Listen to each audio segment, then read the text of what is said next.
All right, so let's take a look at this example. So we have a construction worker who's raised a 2.5 kilogram bucket of materials with a winch. The winch is a solid cylinder. The bucket is gonna get released from rest so that it starts to fall. And we want to figure out how long it takes the bucket to reach the ground. So thinking about our problem-solving steps from our rotational dynamics video, the first thing you're going to want to do is to model your object as a simple shape. So they do tell us it's a solid cylinder being rotated about its center. So that is actually our definition of a disc. So what that means is that we can treat our pulley as a solid disc, which means that the moment of inertia for that pulley can be assumed to be 1/2 mr squared. So I could ignore kind of everything else that's going on, but what you can basically picture is that the string is wrapped around and there's lots of other wrappings, so that way the string is assumed to be long enough so that it's not going to run out of string before it hits the ground. So that's going to be one of our big assumptions.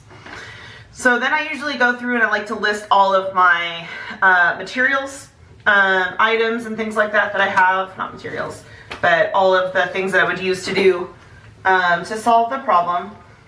So we have a bucket of 2.5 kilograms, so I'm going to call that MB for mass of the bucket, and that's going to equal 2.5 kilograms. I'm going to do this non-numerically every time, people.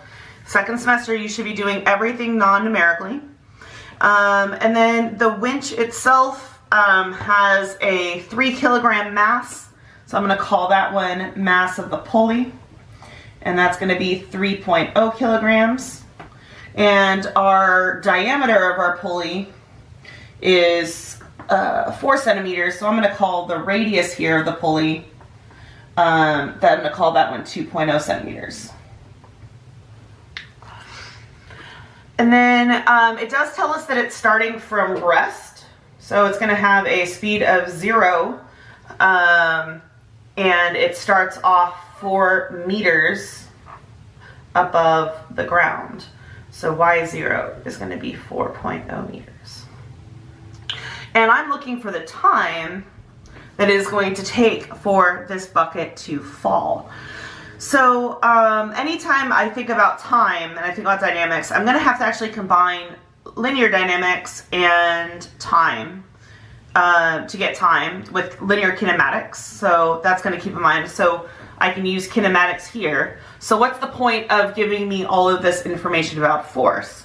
Well, I'm going to need to determine the acceleration, the linear acceleration, because this is not going to fall with the acceleration due to gravity, because the block is going to have an upward tension canceling out part of the force of gravity. So therefore, if we can find the linear acceleration, there's probably a kinematic equation that relates initial speed, so v0, initial height, time, and acceleration. So we should be able to do that. So what we need to do is we need to find the linear acceleration of the block. So at this point, this is where I would start listing forces. Now I'm going to neglect the gravitational force and the normal force here on the pulley, because in this case the pulley is stationary, so I'm not going to need to worry about the linear motion here. I'm only going to need to worry about the rotation. So this doesn't actually have the keywords rotating without slipping, but that's because this isn't a AP problem. But also because the string's wrapped around the pulley, it's going to be pulling through, and it's going to pull the pulley with it is what we are assuming. So the forces acting on the hanging mass, you're going to have a gravitational force on the bucket. You are going to have a tension force. That tension force has to be smaller than the gravitational force on the bucket because the acceleration has to be downwards.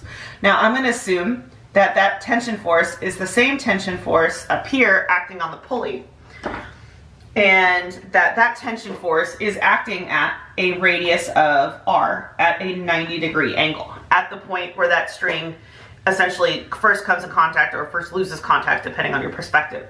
So I'm going to assume that tension force is what's creating torque. So the most important thing is the gravitational force due to this mass is not what is causing the pulley to rotate. It's the tension force, and then because this thing is accelerating, the tension force is smaller than the gravitational force of the block. I'm going to assume that the block and the string are all accelerating with a linear acceleration a, which is causing an angular acceleration alpha of the pulley. So those are all of my forces. I have also identified my axis of rotation. I've kind of set up a coordinate system as I went. And one thing that I can do though with my coordinate system is if I wanted to, I could actually define my downward direction here as positive. So if I did that, that might be a little bit easier.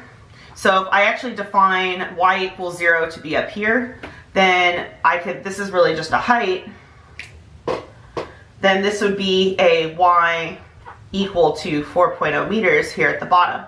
The reason I might do that is because that makes my acceleration positive and I don't have to remember to put a negative sign into my kinematic equation. But it's really up to you as to what actually makes sense. I think we'll do it this way just because that's how I have it drawn right now. So I did my forces. I only have one force causing torque, so I really don't have to do much there. So then I can write out my conditions for equilibrium, which is where I come next. So, not equilibrium, sorry. For dynamics. So my net torque is going to have to equal I times alpha. So I want to start with this equation. And I'm going to actually sub in here for the force that's causing torque. So that's going to be the torque due to tension, because that's the only thing causing torque, and that's going to equal I times alpha. So that's for the pulley. So I have that going on. And then for my block, I have linear motion. So in the y direction, so this is for the pulley, and this is for the block, then I'm going to get, in the direction that I assume to be positive, which is down, is going to be my gravitational force minus my tension force. And I did that with Atwood machines last semester, is anytime I defined my directions, I always assumed the positive direction was the direction of the acceleration. So this is consistent with what we did before. And then that's going to equal mb times a. So I'm going to start doing some substitutions into these equations so I can get them in terms of the variables that I know.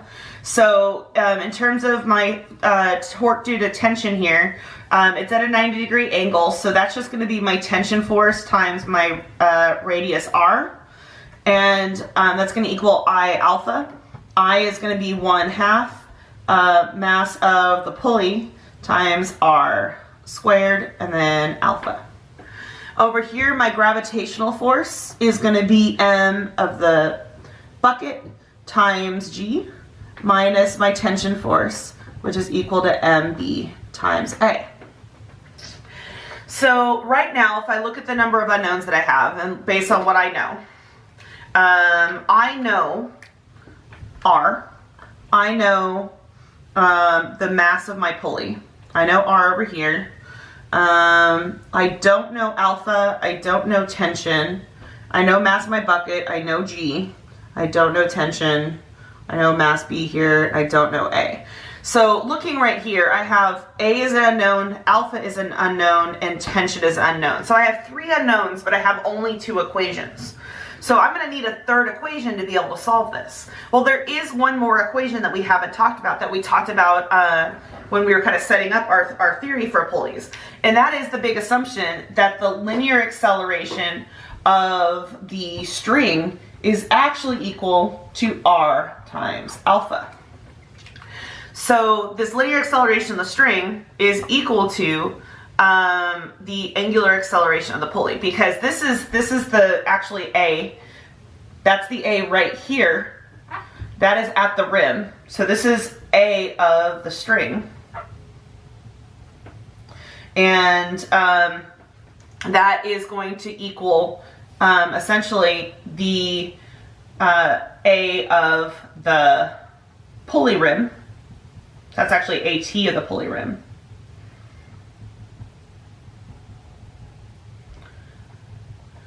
So the linear acceleration here of the pulley rim, and then that has to equal r times alpha. So basically by saying A equals r times alpha, I'm relating the linear acceleration of the string to the angular acceleration of the pulley here.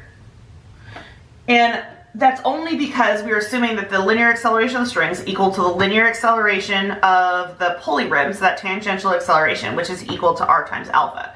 I'm just skipping this intermediary step, but that intermediary step is what allows this to be true. Because I can always say that a equals r times alpha, but this is not the a of the string equal to alpha of the pulley without the assumption that the linear acceleration of the string is equal to the tangential acceleration of the pulley rim. So that's what allows that to be true.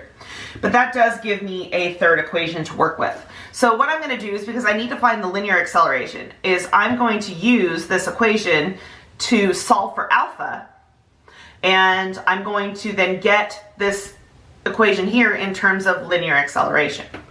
I also, when I look over here, can cancel out one of my r's, so I will do that as we go.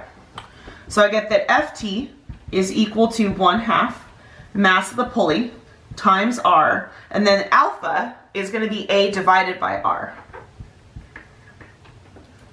And then you can see here that the r actually cancels out, and it doesn't appear anywhere else. So actually this problem is completely independent of the radius of the pulley. Isn't that interesting? So Ft is equal to 1/2 mass of the pulley times a. Now, I'm looking for linear acceleration. When I examine my variables, I don't know tension, I know mass of the pulley, and I don't know a. So now I'm down to two unknowns and I have two equations. So generally what I do is, because I'm not interested in the force of tension, is I'm going to take this equation for the force of tension and I'm going to sub it in over here. Be careful with, distributing negatives and things for more complicated equations. But in this case, you're going to get m of the bucket times g minus tension force, which is 1/2 mass of the pulley times a, which is going to be mb times a. So the next step is to get all the terms with the linear acceleration on the same side. So I'm going to add this term over here. So I get mass of the bucket times g is equal to 1/2 mass of the pulley times a plus mb times a. I can factor out the a, so I get mb times g is equal to 1/2 mp plus mb, all times a, and then I can solve for a. So I get a is going to be mb times g over 1/2 of mp plus mb. So notice that this is actually an expression of Newton's second law. This is linear acceleration over the net force on the system divided by the total linear inertia. Not rotational inertia, just, well, I guess you could, it's just inertia, kind of over inertia in general.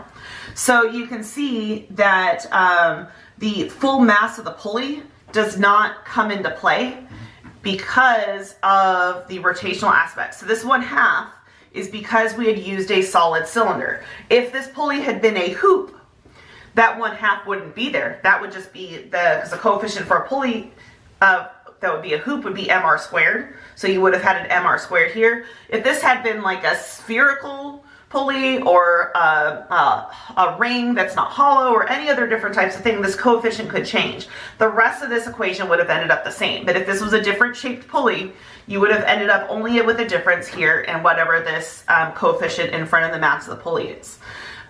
So you can see that this is very similar to what it would have been. So if this pulley had no mass, because it was a massless pulley, then this term would have gone away and the acceleration would have been g. So if the pulley was massless, then it would be having no resistance, and the acceleration of this bucket would be equal to the acceleration due to gravity. It would essentially be in free fall, even though there was a string there. But because the pulley is creating resistance, it has rotational inertia, then it is decreasing the overall acceleration. So the acceleration here is going to be smaller than g. So we could go through and we could calculate that actual acceleration by plugging in numbers, which I'm going to do in this case just because I don't have a lot of room. So I'm going to do that right here. So if you go through and plug in, you're going to end up with No, let's not plug in yet.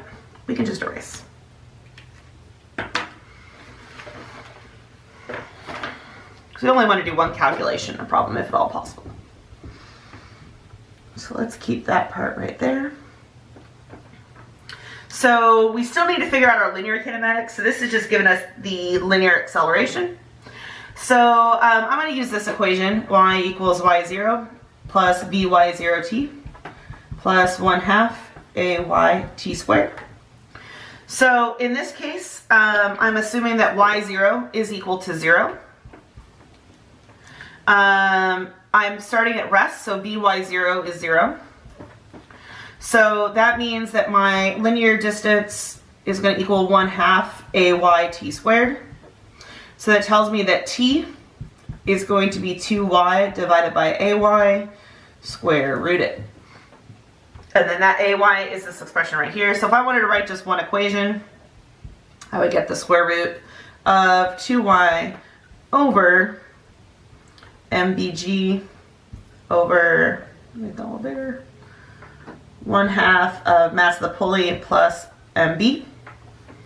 And then I could flip that and make it look a little nicer. So that's going to be the square root of 1/2 of mp plus mb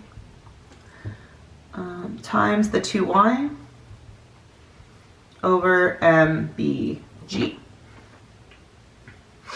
And you could do other things to simplify this expression down. For example, if I wanted to, I could multiply the 2 out. So I would get t is going to be the square root of mp plus 2mb times y over mbg. Just to get rid of the fraction there. I don't like having that fraction. And then I could plug in numbers to this. Mass of the pulley is 3 kilograms. Plus 2 times mass of the bucket, which is 2.5 kilograms.